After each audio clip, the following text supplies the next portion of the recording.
اللهم صل وسلم وبارك على سيدنا محمد وعلى آله وصحبه أجمعين. عاملين ايه يا حبايب قلبي؟ يا رب تكونوا بخير. جمعة مباركة عليكم جميعا يا حبايب قلبي. يلا هجهز معاكم الغدا بتاعنا. النهارده بقى الغدا هيبقى تغيير، هناكل رنجة، هنتغدى رنجة. كان نفسي في رنجة ما اكلتهاش من شم النسيم، وجوزي كان في الشارع وقلت له انا نفسي اكل النهارده رنجة، فجابها لي، ربنا يبارك لي في عمره. الرنجة بقى جميلة ما شاء الله وطرية، وكانت مش مالحة، وكمان جابها لي مبطرخة. انا بحب البطروخ اللي هو الناشف، مش بحب البطروخ الطري، فهو صراحة جابها لي فيها بطروخ ناشف. قلت بقى قبل ما انضف الرنجة كده قطعت البطاطس وغسلتها، وقلت بقى هبدأ احمر البطاطس كده جنب الرنجة. حطيت بقى البطاطساية دي، طبعا البوتاجاز نضيف وغسلاه. اهم حاجة بقى بنقدح الزيت كويس جدا عشان البطاطس ما تشربش عندنا زيت. حطيت بقى البطاطس كده، وايه قلت بقى اسيبها تتحمر براحتها. هنضف بقى معاكم الرنجة بطريقة سهلة، انا بحب انضف الرنجة بالطريقة دي. اما بنضف الرنجة من الظهر بتبقى اسهل قوي عندنا صراحة. اول حاجة بقى جبت الرنجة وهبدأ اقطع الراس كده اللي عندي،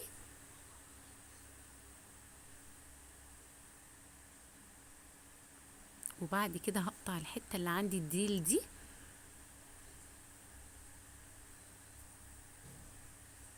بالشكل ده كده.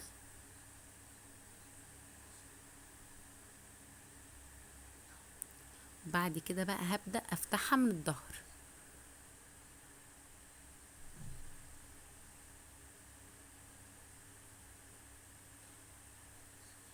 بصوا بقى بتتفتح معانا بكل سهولة ازاي.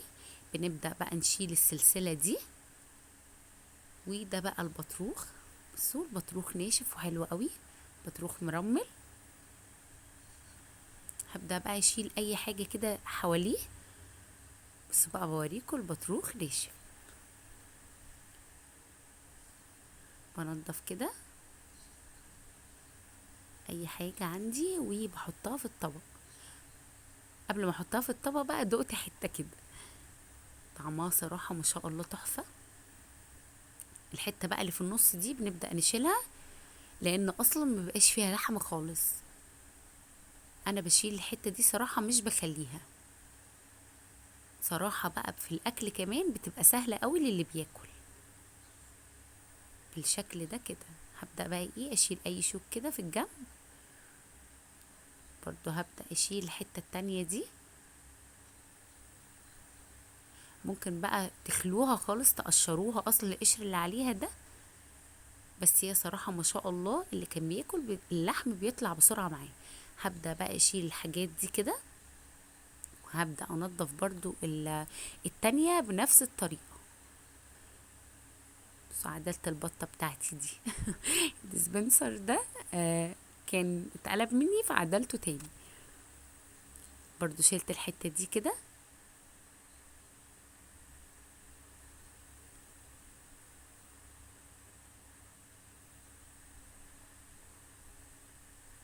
بصوا سهلة في التنظيف خالص. برضو في بطروخ كده برضو.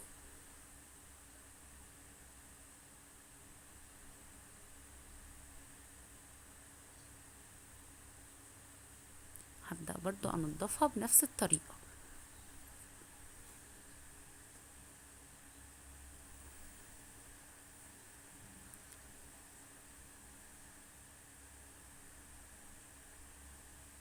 بالشكل ده كده.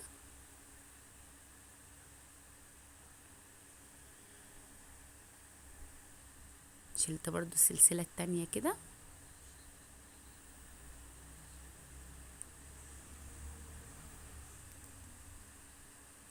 خلاص بقى كنت نضفت كده الرنجة. شلت بقى كل حاجة عندي كده، وبدأت بقى ان انا اعصر ليمون. اعصر بقى ليمون زي ما انتوا عايزين.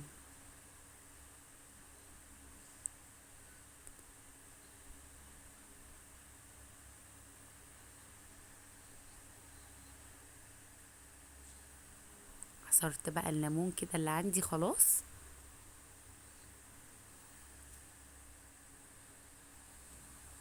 خلاص بقى كانت البطاطس عندي اتحمرت. هبدأ بقى ان انا اطلعها واصفيها على منديل مطبخ. وكمان بقى قطعت طماطم وفلفل اخضر. والبطاطس بقى بصوا لونها حلو ازاي، دهبي ومقرمشه. وكمان بقى قطعت بصل وحطيت له بقى خل وغسلته بالخل والملح وحطيت له ليمون. والبطاطس رشت لها رشه من الملح كده. وحطيت بقى العيش بتاعنا، وبصوا بقى الاكله تحفه. تحفه، انا بحب الاكله دي قوي.